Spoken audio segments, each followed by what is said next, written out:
Assalamualaikum warahmatullahi wabarakatuh.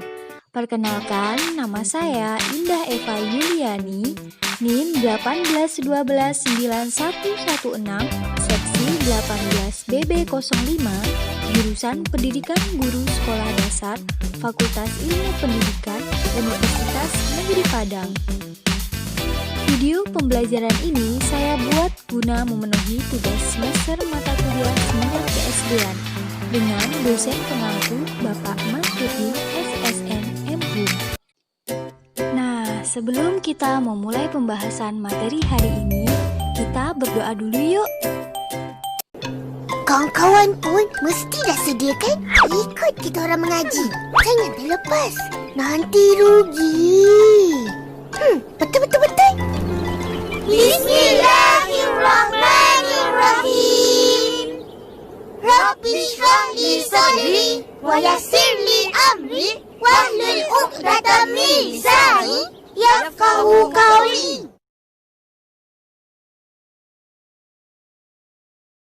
Wahai Tuhanku, lapangkanlah bagiku dadaku dan mudahkanlah bagiku tugasku dan lepaskanlah si bulan dari belakangku supaya mereka faham perkataanku. Amin. Nah, sudah selesai berdoa kan teman-teman? Penasaran kan kita akan membahas apa hari ini? Teman-teman bisa perhatikan peta konsep berikut ini ya. Di dalam peta konsep ini, kita akan membahas notulen. Yang pertama, kita akan membahas pengertian notulen. Yang kedua, pengertian notulis dan tugas notulis. Yang ketiga, fungsi notula atau notulen. Yang keempat, isi notula atau notulen. Yang kelima, macam-macam notulen. Dan yang terakhir, beberapa hal yang perlu diperhatikan untuk menjadi notulis yang baik dan menghasilkan notulen yang baik. Makin penasaran bukan? Yuk simak video penjelasan berikut ini. Materi pertama, pengertian notulen. Notulen adalah istilah untuk catatan perjalanan suatu kegiatan, baik rapat, seminar, diskusi, atau sidang dari awal hingga akhir acara, dan ditulis oleh seorang notulis, dilaporkan oleh ketua kegiatan, dan dipertanggungjawabkan suatu saat pada seluruh anggota atau peserta kegiatan. Notulen bersifat ringkas, padat, sistematis, dan secara menyeluruh. Notulen rapat dibuat supaya kita dapat mengetahui hasil suatu rapat dan sebagai dokumentasi kegiatan rapat. Materi kedua, pengertian notulis dan tugas notulis. Pengertian notulis. Notulis adalah orang yang bertugas membuat notulen atau catatan rapat. Tugas notulis. Notulis mempunyai tugas dan peranan yang sangat penting di dalam diskusi. Berikut beberapa tugas dan hal-hal yang harus ditulis notulis di dalam diskusi. Yang pertama, mencatat topik permasalahan. Yang kedua, mencatat waktu dan tempat diskusi dilaksanakan. Yang ketiga, mencatat jumlah peserta. Yang keempat, menyimak dan menulis segala hal atau proses yang berlangsung dalam diskusi. Yang kelima, menuliskan kesimpulan atau hasil diskusi. Yang keenam, mendokumentasikan catatan tentang diskusi yang telah dilakukan. Materi ketiga, fungsi notula atau notulen rapat. Secara umum, fungsi notula ada 3, yaitu yang pertama, berfungsi sebagai bukti tertulis telah diadakannya rapat atau sidang. Yang kedua, sebagai pengukur sukses atau tidaknya suatu rapat. Yang ketiga, berfungsi sebagai pelaksanaan kegiatan yang dihasilkan dari keputusan rapat. Sedangkan menurut Dewi 2018, fungsi notula adalah sebagai berikut. Yang pertama, sebagai alat bukti. Yang kedua, sebagai sumber informasi untuk peserta rapat yang tidak hadir. Yang ketiga, sebagai pedoman untuk rapat berikutnya. Yang keempat, sebagai alat pengingat untuk peserta rapat. Yang kelima, sebagai dokumen. Dan yang keenam, sebagai alat untuk rapat semu. Materi keempat, isi notula atau notulen rapat. Isi yang terkandung di dalam notulen atau notula yaitu sebagai berikut. Yang pertama, tujuan kegiatan rapat atau sidang. Yang kedua, hal-hal yang akan dibahas dalam rapat. Yang ketiga, saran dan keputusan dari pelaksanaan acara. Yang keempat, waktu pelaksanaan kegiatan. Dan yang kelima, pihak-pihak yang terkait atau hadir dalam acara. Selanjutnya, susunan notula atau notulen.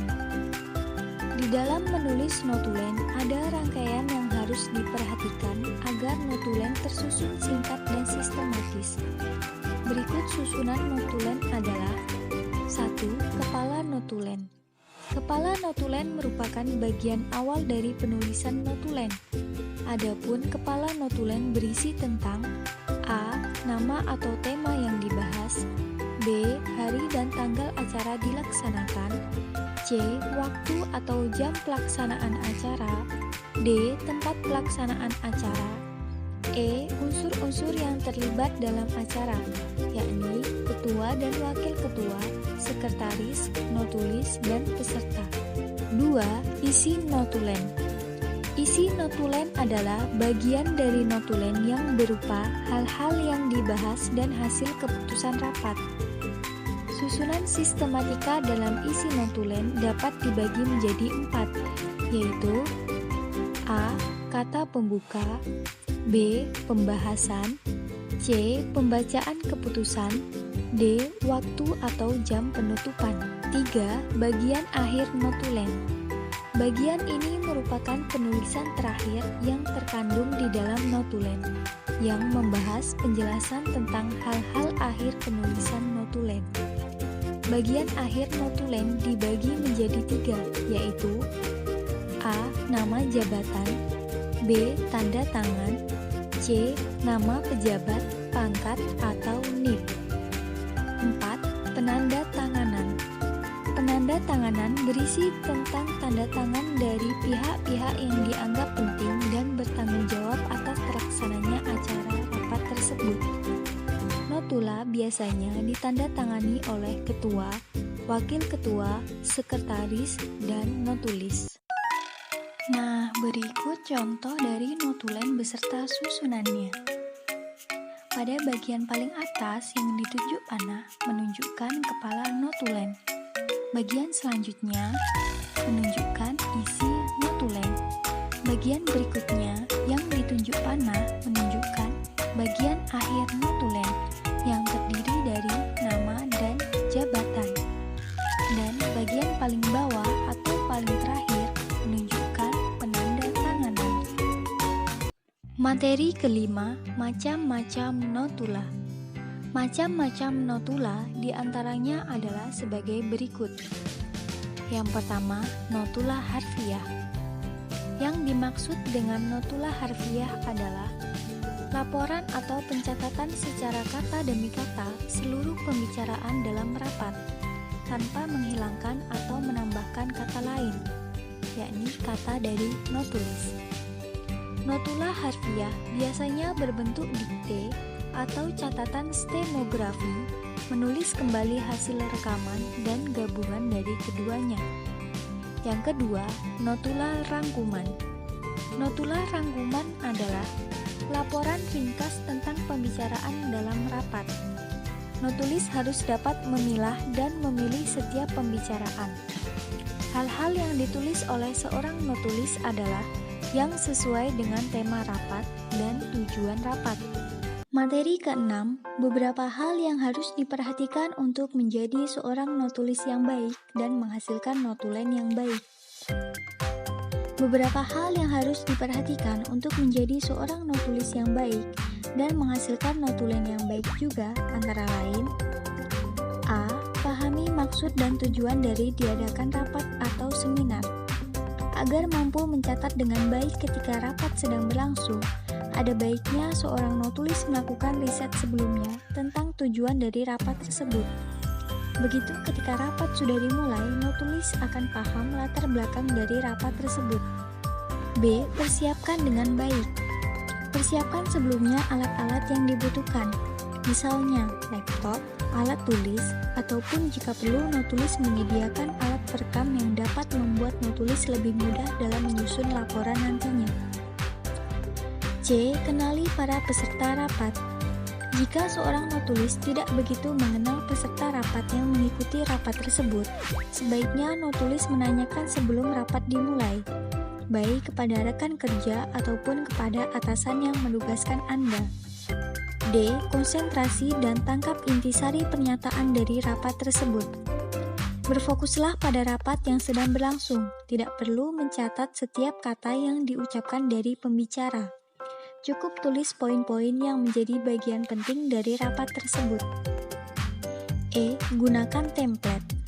Menggunakan template notulen rapat yang sudah tersedia dapat mempermudah Notulis dalam mencatat hal-hal penting dalam rapat, sekaligus lebih cepat juga. F. Cek kembali. Ketika selesai membuat poin-poin, pastikan Anda memeriksa kembali catatan Anda. Rapat ataupun diskusi membutuhkan sebuah notulen yang dapat dipertanggungjawabkan oleh penulisnya, yang sebelum akan diserahkan terlebih dahulu untuk diperiksa kembali, sebelum nantinya akan dibagikan ke seluruh peserta yang hadir ketika rapat. Tujuan dari pemberian notulen kepada peserta rapat adalah untuk memberikan gambaran tertulis bagaimana rapat yang sudah berjalan, begitu juga dengan hasil diskusi yang sudah disepakati bersama. Nah, itulah pembahasan kita hari ini mengenai notulen. Sudah cukup jelas dan paham kan? Semoga ilmu yang saya berikan ini bisa bermanfaat dan menambah wawasan teman-teman. Terima kasih telah menonton video ini sampai habis. Sampai jumpa dan wassalamualaikum warahmatullahi wabarakatuh.